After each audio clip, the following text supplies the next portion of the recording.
на прошлой неделе, и они такие, знаете, основополагающие темы, я бы сказала. И начнем мы, наверное, Михаил, с демографии. Ну, спасибо вам большое. Давайте начнем с демографии. Рушана Ибраева, журналист, на своей странице в Фейсбуке написала пост о том, что, несмотря на призывы властей о том, чтобы увеличивать рождаемость, что прежде чем такие призывы вообще допускать, нужно позаботиться о создании условий для развития людей, что те, кто осмысленно подходит к вопросу деторождения, они понимают, что ребенок требует еще и финансовых, материальных затрат, и предложила фокус внимания переместить не с увеличения показателей рождаемости, а обратить внимание властей на такую проблему, как отток талантливой молодежи из Республики Башкортостан.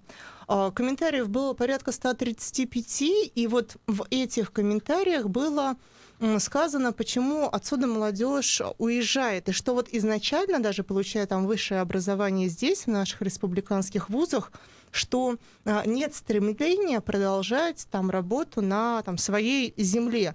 И там два было названо города, это Казань и Москва. Ну, я бы, наверное, еще Куда уезжают? Да, куда уезжают. Я бы добавила, наверное, еще Санкт-Петербург. Но вот Казань, почему еще хочется поговорить про Казань?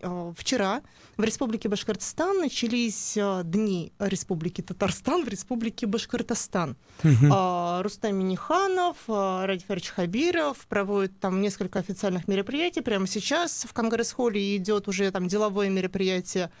Там открыли памятник Габдулле Тукаю. В общем, вчера был большой концерт, посвященный культуре двух народов. И вот хороший тренд на объединение братских республик — это одна история. Но в то же время почему-то есть такие моменты, которые влияют на молодых людей так, что они решают все-таки свое будущее выстраивать в той среде. И вот мне хочется сегодня поговорить об этом с человеком. Рушана у нас сегодня на Ялтинском экономическом форуме. К сожалению, мы не можем ей позвонить, потому что там официальные мероприятия уже начинаются, у нее физически не будет возможности. Но нашу дискуссию в социальных сетях и в Фейсбуке вы можете видеть. Вот. И мы хотим поговорить с Рустамом Давлетбаевым. Это тот человек, который родился в Сибае, который многое сделал для Республики Башкортостан, но вот уже несколько лет Рустам живет в Татарстане и занимается развитием Иннополиса и тех самых территорий опережающего развития, которые у нас... И финтех-технологии, которые так нужны нашему государству, про которые мы постоянно говорим. Давайте послушаем. Рустам, приветствую. Да. Привет, Руслан. Мы вот сегодня обсуждаем такую тему. Я думаю, эта тема для тебя тема. Скажи, пожалуйста, как ты оцениваешь, почему между выбором, где развиваться, между Республикой Башкортостан и Республикой Татарстан, все больше именно молодых людей выбирают Татарстан? Я думаю, тут лучше всего привести какой-либо пример. Самый, наверное, показательный пример — это я для себя, да, поэтому могу рассказать. В свое время, просто когда я жил в Уфе, я буквально извергался различными инициативами, что нужно сделать. Писал это какой был год, Рустам, чтобы просто понять? Это было года 3, наверное, 4 назад. Писал очень много разных инициатив, и в какой-то момент понял, что меня не слышат. И начал путешествовать, да, я съездил, пожил немножко в Москве, посмотрел, проездом проезжал мимо Казани, заехал в университет в Иннополис, оставил резюме, уехал. И, о чудо, тут же была такая реакция, позвонили, пригласили на собеседование. Естественно, я начал дальше уже двигаться по своему треку. То есть само восприятие каких-то, я не знаю, наверное, людей, то, что называется кадровой политикой, или, например, программа управления талантами, наверное, очень сильно разная у нас в регионах. Именно поэтому такие результаты. А как ты думаешь, что нам в данной ситуации нужно на территории Башкирии сделать, или просто смириться с тем, что вот мы там до 18 лет живем здесь, а потом мы переезжаем жить в Казань или в Иннополис, благо там все условия? Да нет, на самом деле не так страшный черт, как его малютка, да? Смотрите, ведь чрезвычайно интересная штука происходит. У тех людей, которые уехали, у них есть мечта вернуться и привезти с собой те же знания, да, которые они где-то там понабрали. В Москве или там за рубежом, или в Казани. И эти знания чрезвычайно полезны для региона, поскольку они ментально очень сильно приземлимые. При умелом руководстве необходимо, конечно же, разрабатывать соответствующую кадровую политику такую, системную, где обязать непосредственно там и чиновников, и ответственных за решение вот этих вот, мне, конечно, не совсем нравится слово кадровая политика, программа управления талантами, да, обязать чиновников привязать их результат как раз к уровню миграции людей. Тогда, мне кажется, в этом смысле повернется. Более того, например, в Татарстане очень сильно программа разработана, там он начинает с маленького возраста, выискивает талант и сопровождает их всю жизнь. Это называется центрами развития карьеры. Во всяком случае, таких людей отслеживают. И ими занимаются, им предлагают с самого раннего возраста какие-то уже треки. Рустам, так ведь и у нас на самом деле, я имею в виду в Башкирии, есть такие примеры. Вот, допустим, когда я работала там в пресс-службе «Газпромнефтехима», я туда попала потому, что была золотой медалист и красный дипломник. То есть предприятие, большое предприятие, там «Газпром» следило за моей судьбой как человека, родившегося на территории. Вот, может быть, просто перенять эту практику из больших корпораций на уровень там регионального управления? О том-то и речь, что это всего лишь частный случай конкретного предприятия, а не государственная политика или какая-то программа. Рустам, а вот вам лично какие нужны, получается, здесь условия, чтобы вы вернулись и вот поделились тем опытом, который достигли? Слушайте, на самом деле речь, наверное, больше, конечно же, не об условиях. Это вы, наверное, рассуждаете с позиции человека содержания. Здесь, на самом деле, больше возможностей, не условия, а возможностей. Человека отношения с этой позиции рассуждать? Да. Давать больше возможностей, не выстраивать какие-то преграды в уровне, там, я не знаю, по иерархии, да. То есть мы все перешли, сегодня человечество вообще перешло в одноранговую позицию, то есть между начальником и подчиненным совершенно маленькое расстояние. Это вот планшет либо компьютер. А тот, кто создает барьеры, как прослойки, они на самом деле создают огромный вред. Можно я сразу? У меня просто пришел образ очень хороший. Вчера был концерт, открывающий Дни Татарстана в Республике Башкортостан, и у нас, естественно, были пригласительные. И знаете, у нас как пригласительные, занимайте любое свободное место. VIP-ряд там 9-й, там мы сели там на 8-й, который вообще не VIP. Но подходит организатор, говорит, пересядьте дальше. Пересядьте дальше от тех людей, которые для вас это все и делают. Это про то, что в теории, да, вот есть один шаг между руководителем и подчиненным, но вот эта охранительная система, которая сейчас, то есть она вот в таких мелочах ведь проявляется-то. Конечно, они же охраняют не только от бесполезных, да, но и от полезных людей. И это чрезвычайно, плохо. Потом вопрос ротации, он тоже до конца, я так понимаю, в Башкирии не решен. Очень многие бронзовеют и срастаются с креслами, что очень-очень плохо. Вот. И понятное дело, что эта работа должна быть все-таки системной. Действительно, мне кажется, нужно сказать и думать о возможности. Более того, я готов даже поучаствовать в подобных каких-нибудь мозговых штурмах, а как в регионе создать подобные системы, чтобы возвращались не только там из Казани, из Москвы, но и из-за рубежа люди, потому что сегодня уже, например, в Татарстане взяли для себя цель возвращать русских, или российских ученых, инженеров из-за рубежа. Они приезжают, как к магниту тянутся. Было проведено ряд стратегических сессий на эту тему, я помню. там, 2. А какие государственные организации занимаются этим вот в Татарстане? Ой, слушайте, я названия не знаю, какие точно, по названию. Это на самом деле, может быть, даже и не суть. Я просто участвовал в таких программах. И я точно видел заинтересованность чиновников в том, чтобы это делать. Например, там, город Иннополис своей инфраструктуры – это один как раз из таких проектов, чтобы не только приглашать там зарубежных ведущих ученых, исследователей, инженеров, но и в том числе возвращать наших. Угу. Рустам, вот хочу такой момент обсудить. Вот мы, когда сегодня анонсировали этот выпуск и отметили там всех спикеров, которые у нас сегодня будут в эфире, там прозвучал такой комментарий, он пришел мне в личку, я прямо его запомнила, что ключевое отличие — это скорость принятия решений, которая накладывается на ментальность. То есть у нас в порядке вещей, не знаю, там, пообещать через 3 недели что-то дать, и совсем не то, потом еще тянуть согласованиями. Как Татарстану, на твой взгляд, который сейчас находишься там сейчас, как Татарстану удалось добиться вот этой скорости, быстроты в принятии решений? А знаете, в Татарстане есть своя самобытная система качественного менеджмента, или стандарт качественного управления. Называется он ТИЗРЭК. Так.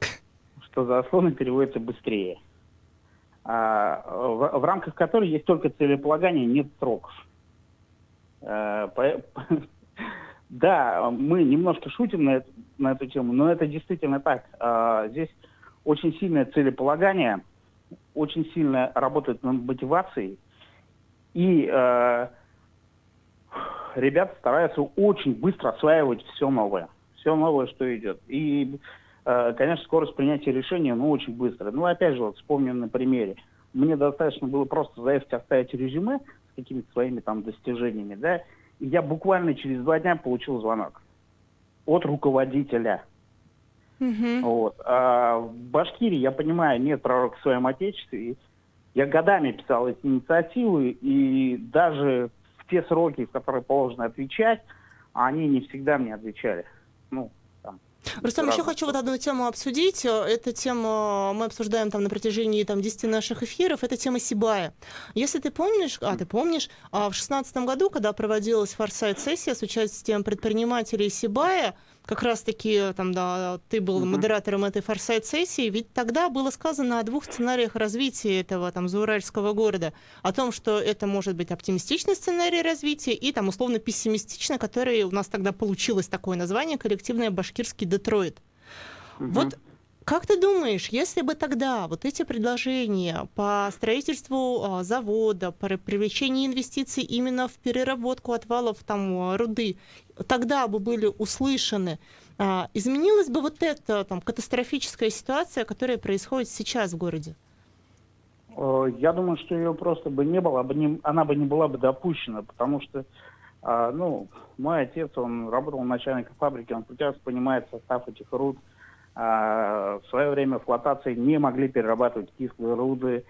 Там были свои проблемы и риски возгорания, в том числе не только карьера, но и отвалов, да, они были довольно высокие. И отец как раз мне говорил о том, что есть такой проект, разрабатывается совместно с Академией наук, геопроизводственный экологический кластер в Заурале, куда входят 7 карьеров, в рамках которого как раз-таки и культивация была предусмотрена, и восстановление экологического баланса территории. Но даже сейчас, я, находясь там в Иннополисе, в Татарстане, обращаюсь к чиновникам, потому что сердце болит, отправляю, соответственно, эти проекты. К башкирским чиновникам обращаешься? Конечно. Пока я не вижу никакой реакции и заинтересованности. А ведь это на самом деле действительно очень длинный проект с длительной политической повесткой. Я пытаюсь это сказать, и народ поддержит. И сегодня очень важно опереться на народ, потому что территорию Зауралья нужно восстанавливать. А за чей счет, как правило, возникает вопрос? Да за счет тех, кто приватизировал, кто в свое время извлекал из этого выгоду. Мне кажется, уровень политической воли должен быть именно такой. Вот в связи с этим тогда, ты же видишь, как ведут себя там официальные власти Сибая? Сначала говорят, что никаких превышений нет, потом, ну да, там понятно, что фраза, в том числе прозвучавшая в контексте, была отдельно выведена, но все-таки для мэра такого города, я думаю, недопустимо так вообще говорить. Вот, то есть можно ли вот эти прорывные проекты делать с теми людьми, которые сейчас, ну там, лица, принимающие решения? Вот про это история. То есть или нам все-таки, не знаю, смены какой-то дождаться? Слушайте, будет политическая воля, работать можно со всеми. На самом деле, да, здесь вопрос заключается как раз-таки. С одной стороны, я ведь говорю, жесткая иерархическая система, она в определенных ситуациях очень эффективна. Рустам, ну Бывает. давайте вот будем надеяться, что у нас политическая воля сейчас есть в лице нового ВРИО Ради Хабирова. Вы можете назвать организации, в которые вы направляли письма, чтобы мы их отметили и посмотрели на реакцию политической воли? Смотрите, сознательно не буду это говорить, для того, дабы, скажем так, не приводить там к полному замешательству, да. Давайте посмотрим просто на их реакцию и, можно сказать, на их совесть. А давно отправили? Это было, наверное, пару недель назад. Пару недель назад по законам обращения граждан еще есть 2 недели, то, чтобы послушать. Да. И еще вот такой аспект хочу рассмотреть. Вот 2 братские республики. Одна говорит, что мы можем, другая говорит, что мы можем лучше. А как ты думаешь, вот этот вот эффект соревновательности и закладываемые смыслы, состязательности и кто кого лучше в долгосрочной перспективе к чему приведут? Вы знаете, в свое время он был довольно хорош. Если вы помните еще, когда президентом был Муртаза Габайдулович, этот период такой здоровой состязательности, он был довольно неплох, он стимулировал. Я думаю, что наличие какой-то такой здоровой конкуренции – это всегда хорошо. Это всегда позволяет тебе быть в неком тонусе. Но при этом понятно, что из этой конкуренции нужно выдрать определенную кооперацию. Потому что просто мы по ментальности очень сильно похожи. Вот. И я считаю, что в этом смысле, наверное, такой призыв обязывает быть готовым. И там, завершая наш разговор, с точки зрения вот поста Рушаны про демографическую ситуацию, что нужно акцент с демографией перенести на создание условий для той талантливой молодежи, которая сейчас есть, там, заканчивает свое обучение в республике, чтобы она все-таки там строила свое будущее здесь. Как ты считаешь, вот в условиях меняющейся среды, так ли важно, где физически находится человек, если свой там интеллектуальный капитал он может там использовать на благо территории любой, вне зависимости от там точки физического пребывания? Правда, сегодня физическое пребывание действительно становится уже неважным, да. Сегодня даже появилась такая категория людей, их называют цифровые кочевники, которые свободно могут перемещаться, жить там, не знаю, в каком-нибудь Таиланде, да, и осуществлять свою деятельность. Надо учиться использовать и такой человеческий капитал или потенциал, его лучше назвать. Вот. Это надо учиться делать. Спасибо большое, Рустам. Давайте от темы демографии мы от рождаемости плавно перейдем к газоноэкстазу. Газоноэкстаз – этот термин предложил Вадим Беляков. Вадим Беляков недавно получил награду за проект и за портал Уфа City Me. Вот. И, правда, 3-е место. Он все говорил, что 3-й не наш результат, но все равно бронза – это результат достойный. Хотелось бы вот что. У нас 3-я программа посвящена тому, как похорошела Уфа при Ульфате Мустафине. И на прошлой неделе, помимо ям и радостных сообщений о том, что те ямы, которые были взяты в разработку через приложение «Дорожный эксперт», уже часть этих ям начала ремонтироваться. К сожалению, до моей ямы за номером 4689 еще не дошли, но я думаю, что дойдут. Вот. Ямы начали ремонтироваться, процесс пошел, и тут же Госсобрание там приняло закон о том, что за парковку на газонах будут отныне штрафовать. И... А вступление закона, как бы оно вот уже произошло или там... Так, более того, Ради Хабиров на своей странице в Фейсбуке отчитался о том, что за первую неделю реализации закона уже какие-то немыслимое количество штрафов, исчисляемых миллионами, то есть уже удалось собрать.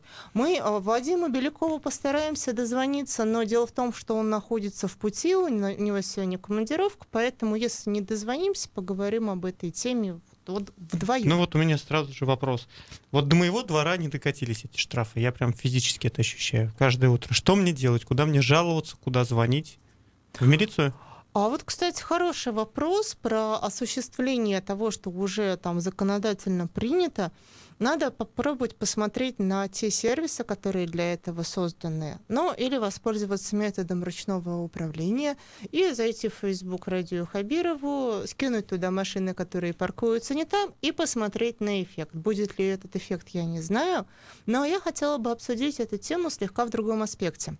Про такой аспект, что сначала проанализировать, что существует, и на основе этой аналитики совершить какое-то там действие и решение.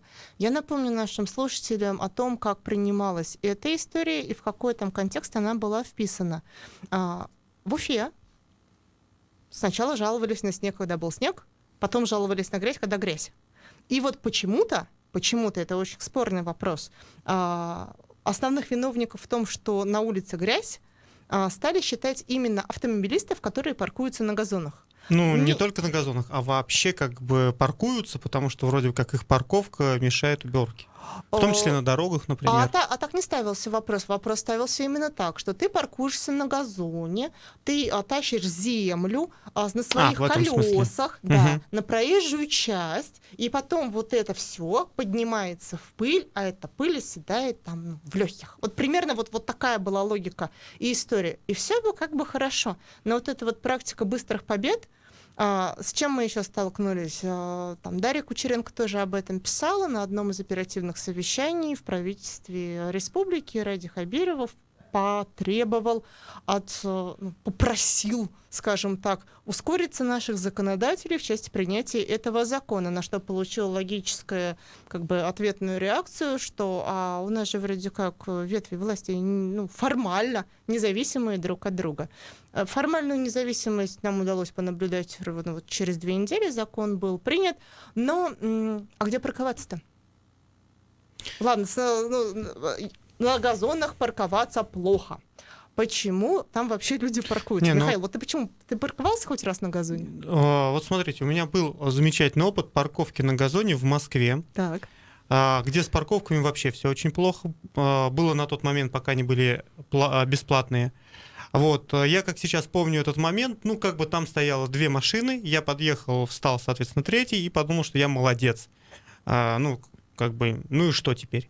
Вот, я вышел и обнаружил, что рядом стоит ДПС, и, в общем-то, мне выписывают штраф, меня подождали, мне выписали штраф. То есть они подождали, пока ты встанешь рядом с этими 2 машинами? Они выписали штраф всем, кто там остановился, вот, после чего мне предложили 2 возможности оплатить, то есть поехать там в банкомат или прям вместе с ними, если я не согласен, приехать и написать несогласие Естественно, я выбрал штраф, заплатил его, это на тот момент составляло 1500 рублей. Сейчас я думаю, что это будет дороже. Вот. Но я вам скажу и другой опыт.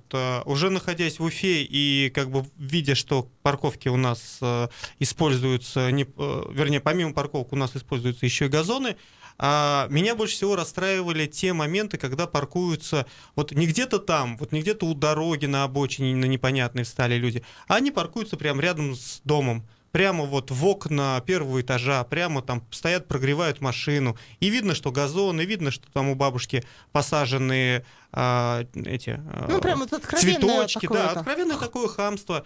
Бабушка вышла там на моих глазах, сделала замечание, молодой человек никуда не собирался.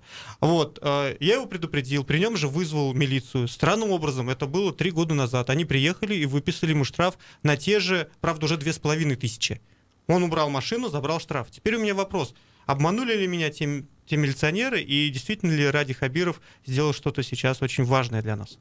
Я думаю, что в любом случае это хорошая история про то, что станет город чище. Другое дело, если эта история будет сопровождаться тем, что будут сделаны парковочные места, и у нас будут... Вот именно понятно, что парковаться именно там, и постепенно... Несут разметку парковки, к примеру. И постепенно культура водителей, культура граждан будет повышаться.